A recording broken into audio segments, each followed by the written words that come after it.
En effet, c'est la première fois que je vais m'exprimer aujourd'hui. C'était une opération quand même qui était pas facile. Une fusion comme on a réalisé. Notre passage devant l'UCI il y a quelques semaines au niveau de la commission des licences l'a bien confirmé qu'ils avaient un peu des craintes, ils se demandaient un peu comment on allait y arriver.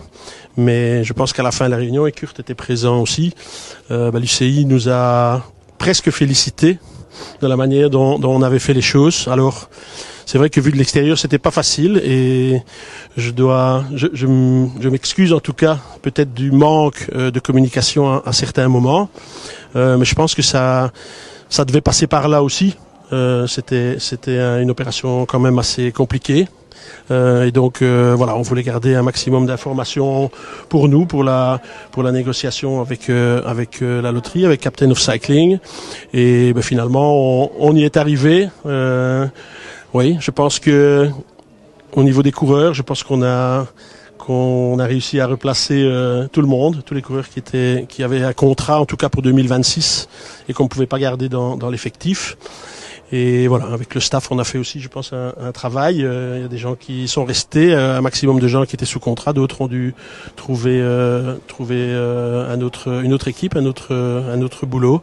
Donc c'était certainement pas la partie la plus amusante de la transaction, mais voilà, il fallait qu'on passe par là. Et aujourd'hui, on est fiers de l'équipe qui est en place. On est fiers de ce qu'on va pouvoir faire dans les prochaines semaines. Et voilà, c'est important. C'était compliqué à quel niveau? Plutôt administratif ou... À tous les niveaux, parce que on parle pas que des coureurs ou que des membres du staff, on parle des sponsors, on parle des partenaires techniques, on parle de la situation des deux sociétés, on parle de plein de choses, de l'administratif, du juridique, etc. Et donc, je pense que c'est pas quelque chose que je veux refaire un jour.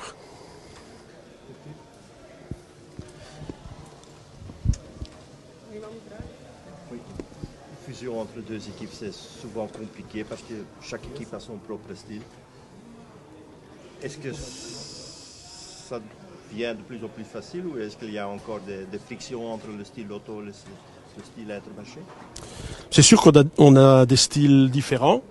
Par contre, je trouve qu'on avait énormément de points communs. Entre autres, le fait d'être une équipe belge, le fait de travailler beaucoup avec la jeunesse, avec les talents, essayer de tirer les talents vers le haut, de donner la chance à des jeunes coureurs. Je pense qu'au niveau des staffs, on travaillait de façon semblable. On avait toutes les deux équipes de bons mécaniciens, de bons soigneurs.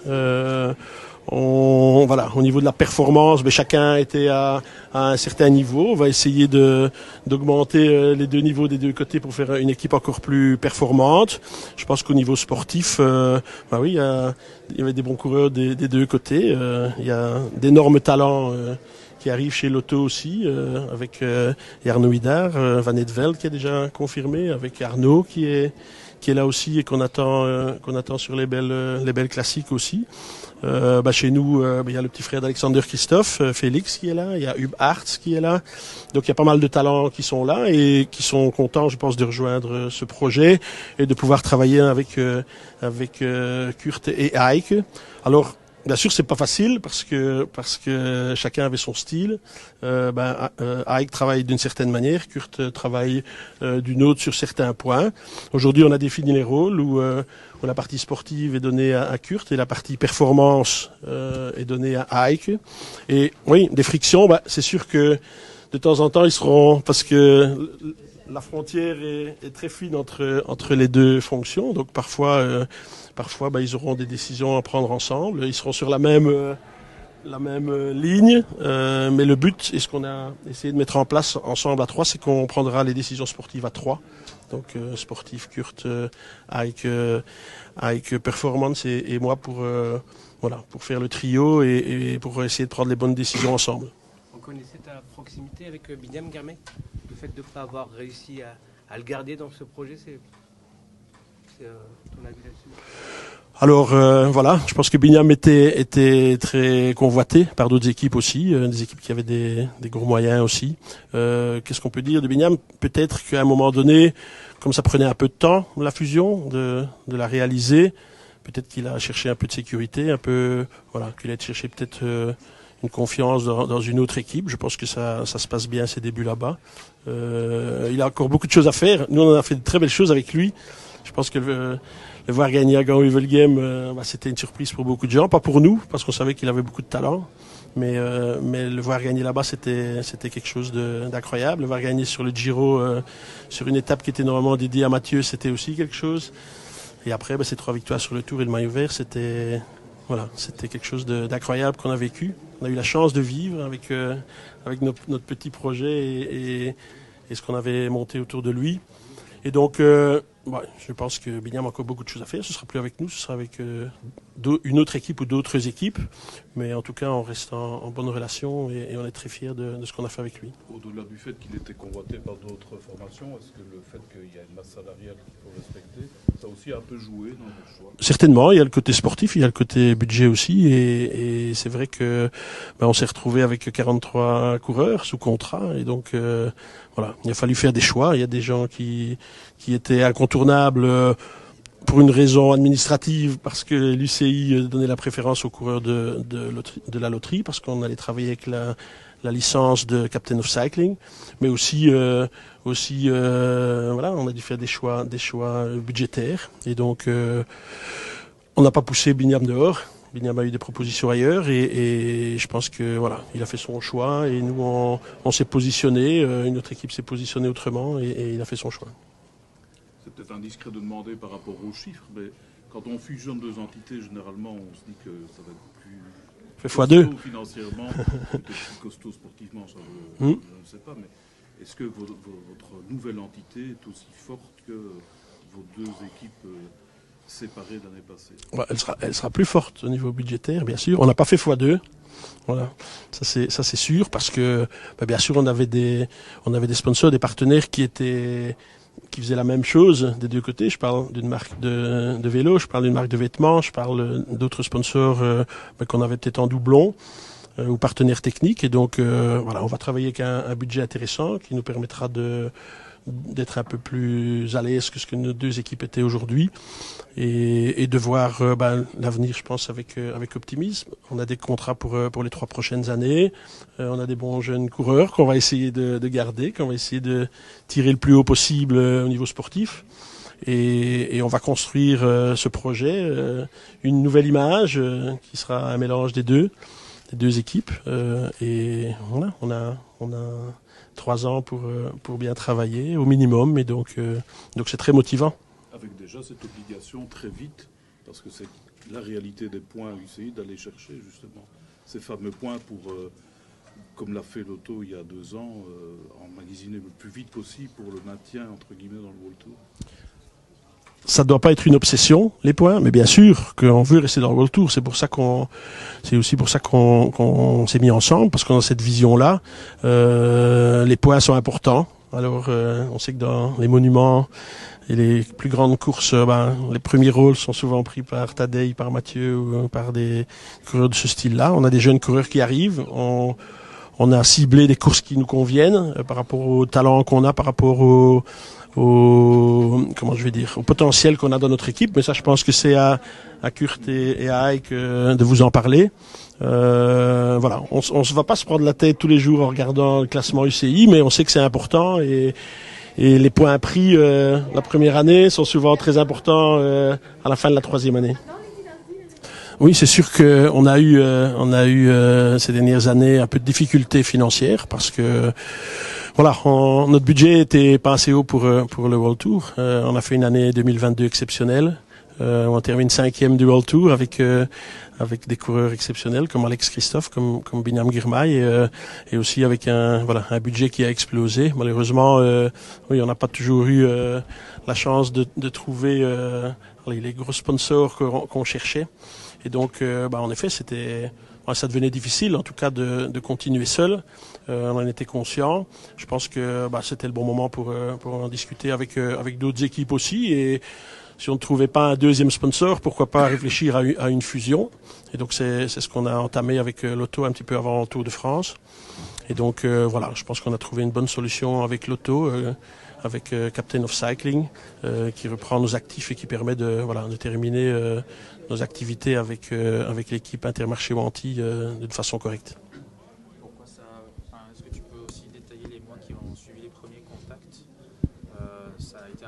process assez long. Je pense qu'au niveau juridique, il y avait beaucoup de papiers aussi à mettre en place.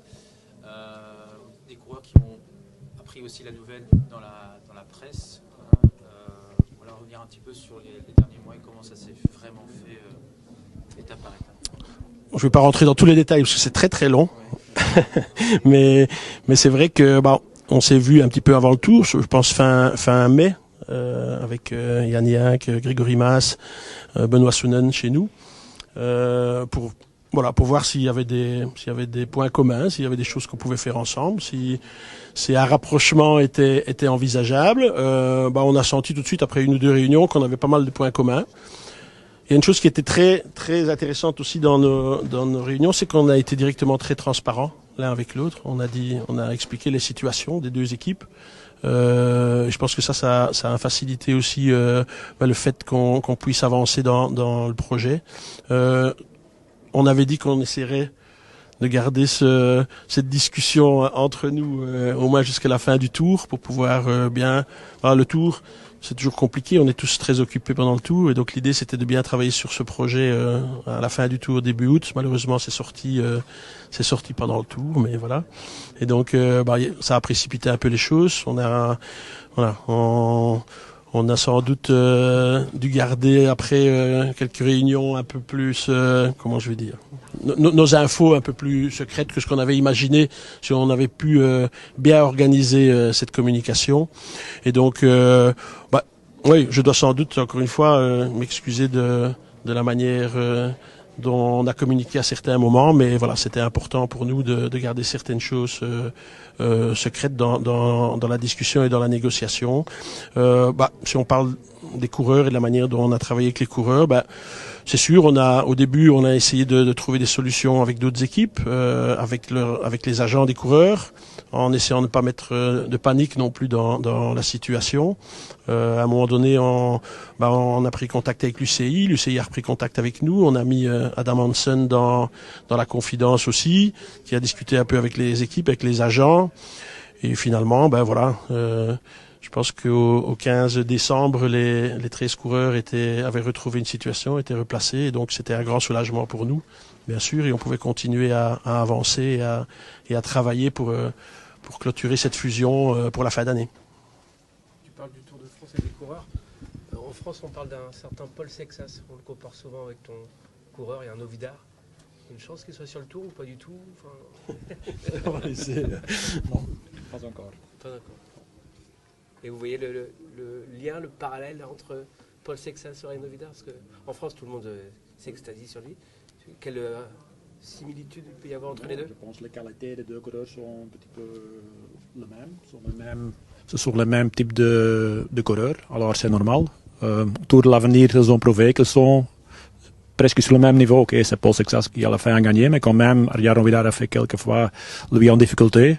Alors ce sont les 2 talents les plus grands de cette génération. Je pense qu'on en a beaucoup discuté aussi ensemble avec les gens de la loterie, avec les gens de Captain of Cycling. Yann Yack m'a dit, moi je suis jaloux de ce que vous avez créé par rapport à notre manière de fonctionner, à notre business club, à la manière dont on travaille avec les jeunes, et on vient vraiment avec tout ça dans ce projet. Et donc l'idée vraiment c'est de prendre le meilleur des 2 projets. Alors on a dit on va faire 1 + 1 = 3. J'ai lu que c'était pas tout à fait 3 finalement, mais on va quand même essayer de s'en rapprocher, d'être plus que 2. Mais oui, c'est vraiment le but, c'est vraiment d'analyser tout ce qui est bien d'un côté, tout ce qui est bien de l'autre, et d'en faire un meilleur projet. Alors, en effet, on n'a pas la chance d'avoir un État très riche ou un mécène qui met 50 millions d'euros. Ce sera jamais le cas, je pense. Je pense qu'on a 2 sponsors et je vais même dire un peu plus que 2 sponsors, parce que je pense que Wanty est bien rentré dans le système aussi. Je pense que on a des bons partenaires techniques qui sont là aussi, avec Orbea, qui est un partenaire fidèle de la loterie, avec pas mal de sponsors qui continuent aussi bien de notre côté que du côté de l'auto. Et donc voilà, on améliore notre budget. On va continuer à l'améliorer dans les années qui viennent avec des choses qu'on veut mettre en place aussi. On veut quand même réfléchir un peu à améliorer le modèle, parce que le modèle aujourd'hui du cyclisme, ça reste quand même 1 ou 2 sponsors, non 1 ou 2 partenaires techniques qui mettent de l'argent, et puis ça s'arrête souvent là. Aujourd'hui, le but c'est quand même qu'on réfléchisse aussi, un peu comme Visma le fait, à une manière d'aller chercher peut-être d'autres budgets en utilisant un peu des techniques un peu plus modernes en activation, en communication, etc., en mettant en valeur un peu plus de manière internationale notre équipe et comment je vais dire, la valeur de notre équipe.